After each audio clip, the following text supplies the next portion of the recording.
আপনার ফোনে থাকা মেসেঞ্জারটি আপনার কম্পিউটার বা ল্যাপটপে কিভাবে লগ ইন করবেন সেটি এই ভিডিওতে দেখাবো। চলুন তাহলে দেখিয়ে দিচ্ছি কিভাবে আপনার ফোনে থাকা মেসেঞ্জারটি আপনার কম্পিউটার বা ল্যাপটপে লগ ইন করবেন। কম্পিউটার বা ল্যাপটপে মেসেঞ্জারটি লগ ইন করার জন্য প্রথমেই আপনাকে আপনার কম্পিউটার বা ল্যাপটপটিতে মেসেঞ্জার অ্যাপটি ইনস্টল করতে হবে।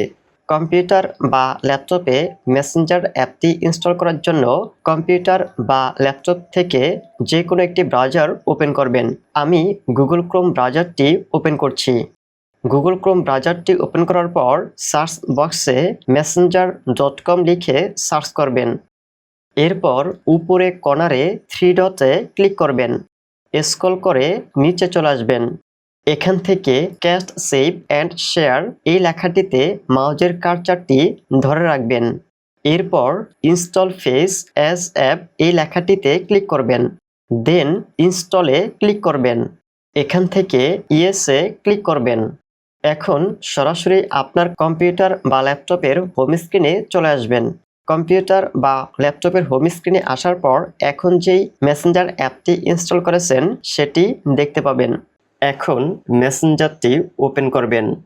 আপনার কম্পিউটার বা ল্যাপটপে আপনার ফোনে থাকা যে মেসেঞ্জারটি লগ ইন করতে চাচ্ছেন সেই মেসেঞ্জার অ্যাকাউন্টটি যে জিমেল বা ফোন নাম্বার দিয়ে খুলেছেন সেই জিমেল বা ফোন নাম্বারটি এখানে দিয়ে দিবেন এবং তার নিচে আপনার মেসেঞ্জার অ্যাকাউন্টটির যে পাসওয়ার্ডটি রয়েছে সেই পাসওয়ার্ডটি দিয়ে দিবেন। জিমেল বা ফোন নাম্বার এবং পাসওয়ার্ডটি দেওয়া হয়ে গেলে লগইনে ক্লিক করবেন। সেভে ক্লিক করবেন। I am not a robot এটিতে টিক মার্ক দিয়ে দিবেন। আপনার মেসেঞ্জার অ্যাকাউন্টটির যে জিমেল বা ফোন নাম্বার রয়েছে সে জিমেল বা ফোন নাম্বারটিতে ফেসবুক থেকে একটি ভেরিফিকেশন কোড আসতে পারে। যদি কোনো ভেরিফিকেশন কোড আসে তাহলে সে কোডটি দিয়ে নেক্সটে বা কন্টিনিউতে ক্লিক করবেন। আর যদি কোনো কোড না আসে তাহলে আপনাকে এরকম একটি ইন্টারফেসে নিয়ে আসবে।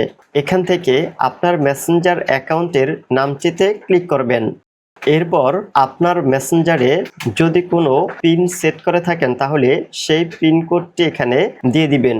আর যদি এই অপশনটি না আসে তাহলে এখান থেকে ক্রসে ক্লিক করে এটিকে কেটে দিবেন।